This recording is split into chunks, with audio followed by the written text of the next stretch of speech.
Today, we're building out a design system with components as our building blocks. In the last video, we built a component step by step.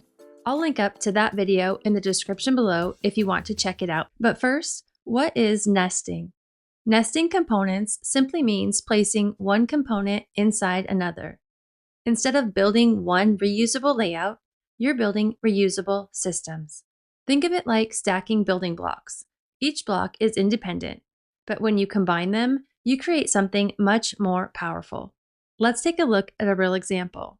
I'm going to build this in 3 stages. First, a button component, then a card component that uses that button, and finally, a grid layout using multiple cards. First, let's create a button component. I'll start by adding a button module to my page. Then I'm going to style this button the way I want it to look across my entire site. We can set things like the background color, the padding, the border radius, the typography, all the design elements. Then we'll click Save As, give your component a name, and instead of choosing a template, I'll choose Component. Next, I'll click Save. Now comes the important part. I need to decide what can be edited. I'll click the plug icon next to the button text field to make that editable. I'll also click the plug icon next to the link field. But for this example, I'm going to leave everything else locked: the colors, the sizing, and the styling. In the upper right-hand corner, click Done and Publish, and my button component is ready. Next, we'll create a card component that uses this button. Let's start with a box module. Inside this box, I'll add an icon module at the top. Below that, I'll add a heading. Then I'll add a text editor for the description. And now, instead of adding a regular button module, I'm going to open up the settings panel, and under the Save tab, I'll drag in my button component and add it to this card layout. Now I'll style this card. I'll add some padding, a background color, and adjust the spacing between elements. We can style this card however we want.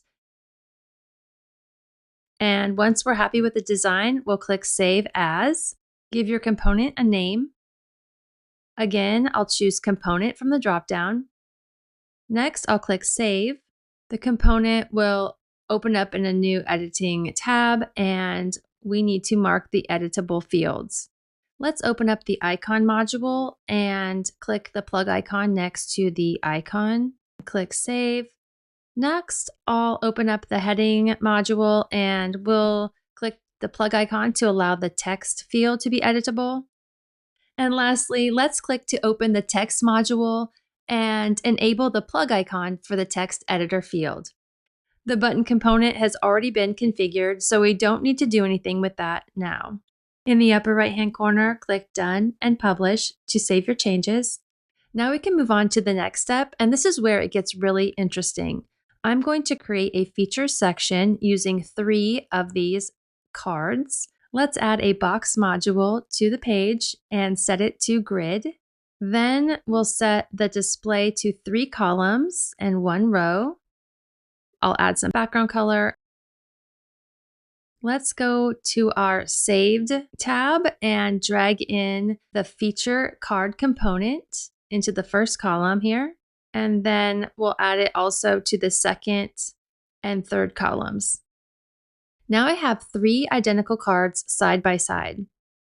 One important thing to note when you are building this for a client and you don't want them editing your components directly, you will need to update the user access settings. From the WordPress dashboard, go to Settings, click Beaver Builder. In the Beaver Builder settings page, click User Access. From here, you can control which user roles can edit the components. In my case, my client won't have admin access, so I will deselect all user roles below administrator. Then scroll down and click Save User Access Settings. This protects your design system while still allowing clients to edit the fields you've enabled. Here's where nesting really shines. Let's say your client wants to change this button. As the site admin, you can update the design once directly inside the button component. Go to Beaver Builder, Saved Modules, click to edit the button component. Launch Beaver Builder. Once inside the editor, you can update the button colors. Then click Done and Publish. That update automatically flows through every feature card component that uses that button and every page that uses those feature cards. At the same time, when a client is editing the site, they can update only the page content that you've enabled, such as text or links, without breaking the design. They would just open Beaver Builder, click the component, and in the settings pop-up, edit the allowed fields. I will repeat this process for each of the remaining featured cards by clicking on the component and updating the enabled fields in the pop-up settings box. So you control the design system, your clients control the content. No broken layouts, no accidental design changes. And that's the real power of nested components. In the future, if you ever need to make a one-off change to just one card, you can always click the wrench icon and choose Unlink Component. That converts the component back into regular modules, so you can fully customize it without affecting anything else. Here are a few tips for nesting components effectively. I like to keep components focused so that each component should do one thing well, and not try to cram too much into a single component.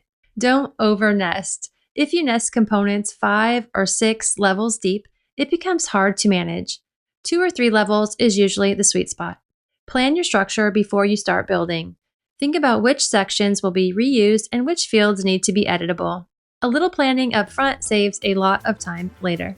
And that's how nesting works in Beaver Builder. Go ahead and click the screen to watch the next video. Thanks so much for watching. Like and subscribe for more tutorials like this, and I'll see you in the next video. Bye for now.